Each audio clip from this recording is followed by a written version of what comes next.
Welcome, friends. Today,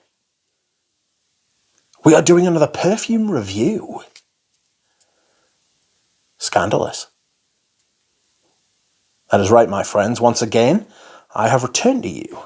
And this time, it's another perfume review. And the perfume we are reviewing today is Lumiere Noire Pour Homme by Maison Kurkdijan. Obviously, the perfumer is Francis Kurkdijan himself, or one of his underlings. Released in 2009.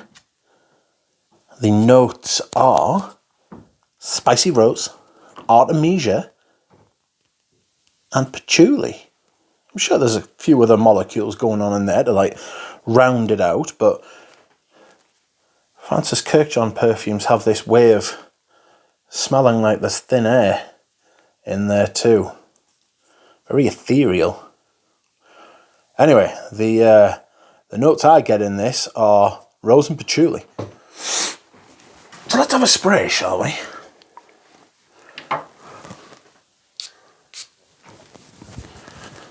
Okay, so when you first spray this, you do get some of that kind of spicy rose and artemisia kind of thing comes across in that sort of way. I'm not sure if it's like the power of suggestion. I'm not sure if it's like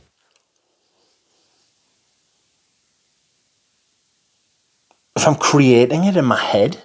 I suppose you create everything in life in your head, don't you? Like you take signals from your senses and then put it together in your head. It has got this kind of green spiciness at the top with a little bit of pinkness from the rose and some crisp patchouli, very crisp. Like fresh patchouli. Like of the ground, but not in the ground.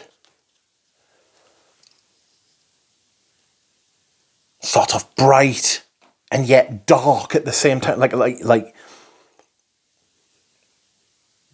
the Lumiere Noire sort of vibe. It's very apt. It's well named. It smells like a bright night.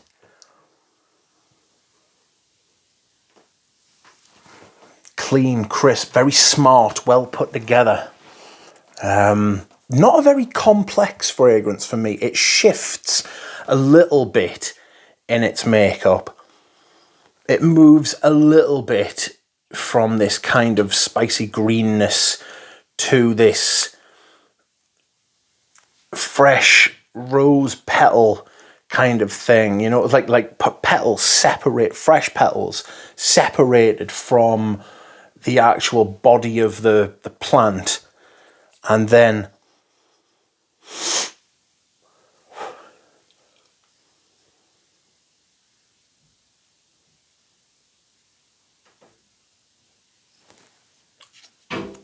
sprinkled on maybe the ground, but again, not attached to the ground, just on the ground, with the breeze blowing through them, just rustling them a little bit. It's very beautiful. It's considerably better than a lot of the other fragrances that were released for the brand, and yet it's been discontinued, very discontinued. And it's a shame because it is genuinely one of the best fragrances from the brand. People who like it speak in glowing terms about it, and rightly so. It's a very beautiful fragrance. The problem I found with this was it's very smart, and I don't dress very smart a lot of the time. I don't attend a lot of evening functions, thank God. This is suited, booted, hair done, not that I've got any hair, but looking smart, wearing a nice watch. It's not quite pretty, but it's like manly, but dressed up. Like a dressed up masculine perfume. It's very clever. It's very good. It does incorporate that Kurkdijan vibe. It's unmistakably Kurkdijan, but it's him using his powers of perfume for good, rather than his powers of perfume for evil, like he has been at Dior and Le Male and things like that. Just a shame it's been discontinued, really. It obviously didn't sell. He's done a lot of good perfumes, as Mr. Kurkdijan, even for his own brand. That's always the joke. He makes his best perfumes for other people and not his own brand. But this is one of his best. And it didn't get the love it deserved. And the only reason I'm selling it is because I can't find a time to wear it. But I really do rate it. The prices are obscene. The performance is brilliant. I'll see you again soon. Bye.